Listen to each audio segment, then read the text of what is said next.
In today's video, we're going to be going through the on-screen setup for the Samsung 65-inch S90C OLED television. First thing we do is remove the tag from the bottom of the remote control. That allows you to plug in the charger in the future should you need one, or you can use the solar panel on the back. We turn on the TV by pushing the button on the upper left-hand side.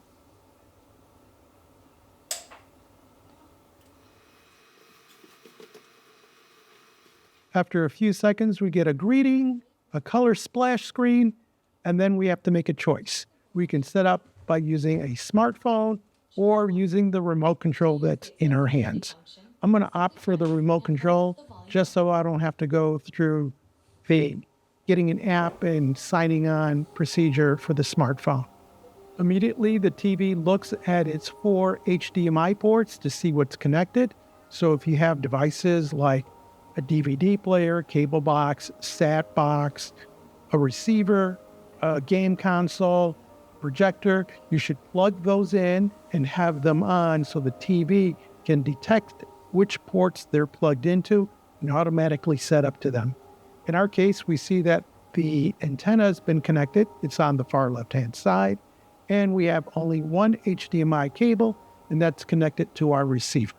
And for those of you who are curious, the retail mode makes the screen a lot brighter and colorful, like it would be in the store, but for home use, that's really not the mode to be in. We hit next, and it immediately confirms that we are connected to the internet via a wired connection. If it had not been plugged in, then it would prompt you to put in your Wi-Fi login and password. And now we move to step 2 of the setup, which is the actual start setup. And the first thing we have to do is we have to sign into our Samsung account. If you don't have one, then you have to generate one. But if you have one from a previous Samsung device, then you can use that information. We have 3 ways of getting that information to our TV, either using the QR code in a smartphone, using the remote control, or going on the website. Or we can opt and do all this later. But just do note that if you opt for later, all the smart features won't be available to you because you need a Samsung account. Once you get confirmation that you're signed in, make sure to check the box that says stay signed in. Otherwise, it'll prompt for someone to log in, and you could conceivably have several logons on your TV, but in our case, we just need one. The next prompt is for product registration of your TV. It will automatically do that for you if you check the box that says, register my product. Do that, then we continue on. Now we come to the part where you're supposed to do a lot of reading. It's for the terms and conditions and privacy notice. And while there is an option to skip this, if you do, none of the smart functions are going to work, and you're just going to basically have a TV that works with just off-air signals. So if you want to use all the capability that you paid for, you should read through or at least hit the I agree to all and then OK. The TV automatically checks for updates, at which point it'll either download the new software or let you know that you are using the latest software available. Now we'll get a screen that lets you save your settings so they can be restored at another time or with another Samsung product. In my case, this is the only TV I have, so I'm just going to skip this. Being that I'm logged into Samsung, the TV is going to check to see if I have any settings saved with that account. After that, the TV will prompt you for a zip code. That's so that it can get the guide for your local channels. So you'll plug in your zip code, hit done, and then it'll search for all the off-air channels that it can find. Plus, it'll talk to all the devices that are plugged in to make sure that everything's working correctly. As with most smart devices, this one allows you a choice of assistant setup. So you can go either with Bixby or Amazon's Alexa. Using either one of these will allow you to control channel selection, apps, and other devices. In our case, we're going with Alexa, so we're prompted to enter our code, With the assistant setup complete, you'll get notification. Then we hit next. Now we get a choice of some services that if we already have an account to, we can just easily assign those accounts to these services and we're done. In my case, I don't use any of these, so we just hit skip. Now we can add some additional services to our home screen. And in this case, I'm going to add Tubi and Freevee because they are both free to use. And you see they're added to the home screen display. We're now presented with a screen that allows us to enable some adaptive modes. I'm going to select later because I can always come back and change these in settings. But for now, I'm going to go with the default modes. The screen goes black. We get some colors and animation. And finally, we are at the Smart Hub Home. Here we can select whether we want to see live TV, select an app, or go to some streaming channels. Going to live TV, it instantly displays the channel you're on, the call sign, and what the program is, and how much of that program has already aired. In this case, we see we're halfway through the show.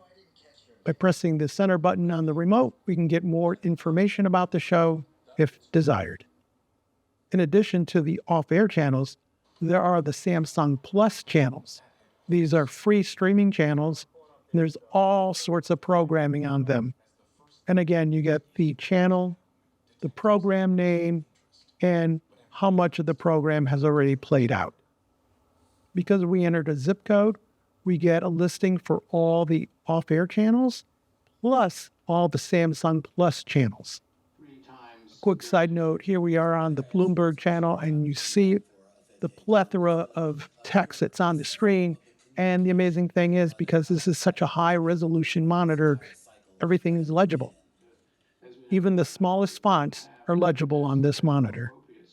If you happen to have a smart Samsung refrigerator, you can actually display what you're watching on your TV onto the refrigerator, both video and audio.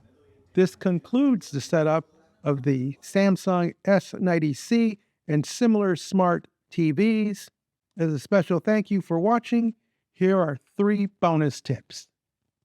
From the home screen, if you toggle left with your remote and go down to settings, you can enter all your settings modes as opposed to trying to search for each one individually.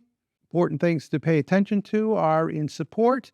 You can update your software, and you can also open the electronic manual to the television.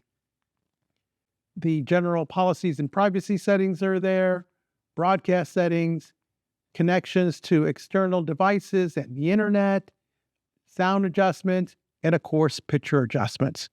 Coming back out to the home screen, again, if you toggle left and you go up, you may notice something that's called ambient. And ambient is basically allowing you to use your TV as a giant display screen. Because as you know, when you turn off the set, it goes jet black. But let's say you wanted to do something else. For example, we could have blossoms.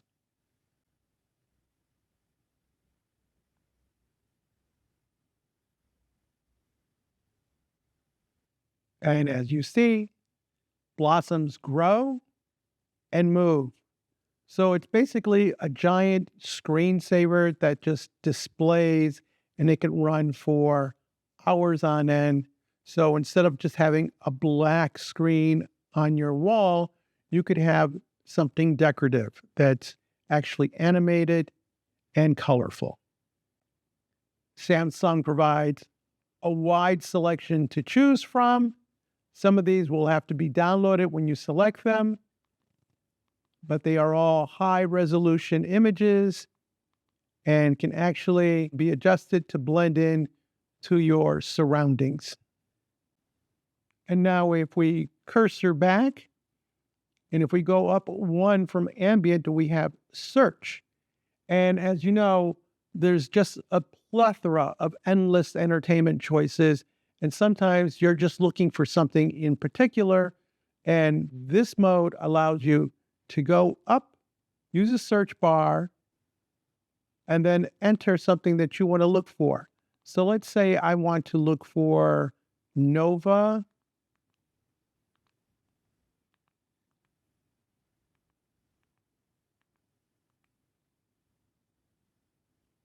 and there is the program Nova. And now I have choices. I can watch it on PBS, on Prime Video, on Apple TV, or Vudu. And if I don't have those applications loaded onto my TV, I do have the option of doing that. I can also just preview and see what's available on the different seasons of the show. I could also watch a trailer. And this is all available from your home screen. So don't be afraid to explore and see what's available. If you found this video interesting or useful, give us a thumbs up, leave us a comment, join our subscription team, and as always, thank you ever so much for watching.